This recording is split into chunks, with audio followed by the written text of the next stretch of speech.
Bonjour tout le monde et bienvenue sur AEO, la chaîne qui vous emmène toujours plus haut. Dans cette vidéo, on va parler de la remise de gaz et comment l'effectuer. Premièrement, la remise de gaz, qu'est-ce que c'est? On peut définir la remise de gaz comme un atterrissage raté contrôlé. Oui, je dis bien contrôlé, car la remise de gaz est une procédure voulue et comme toutes les procédures, elle se réalise dans un ordre précis. On effectue une remise de gaz pour plusieurs raisons. Vous pouvez par exemple être sur le mauvais plan de descente avec la mauvaise vitesse, ce qui pourrait vous faire sortir de la piste, surtout si la piste est courte. Les conditions météo peuvent aussi être un facteur de déclenchement d'une remise de gaz.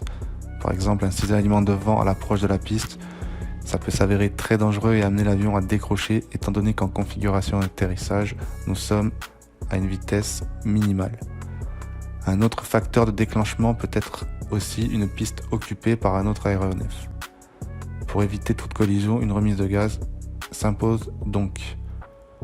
Vous pouvez aussi, après avoir pris contact avec le sol, faire une remise de gaz si par exemple le toucher est mauvais et vous fait rebondir. Deuxièmement, les étapes de la remise de gaz. Dès que la décision de remettre les gaz est prise, le pilote il doit mettre l'avion en configuration décollage.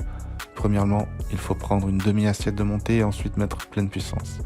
Si l'avion est équipé de trains rentrants, il faudra les rentrer, puis rentrer progressivement les volets en contrôlant la vitesse. Une fois que ces actions ont été effectuées, il faudra mettre l'avion dans le circuit d'aérodrome standard ou alors s'éloigner du circuit si le contrôle aérien vous le demande pour cause de trafic. Troisièmement, c'est une procédure normale. Quand on est passager sur un avion de ligne, une remise de gaz, ça peut surprendre et impressionner, selon les cas.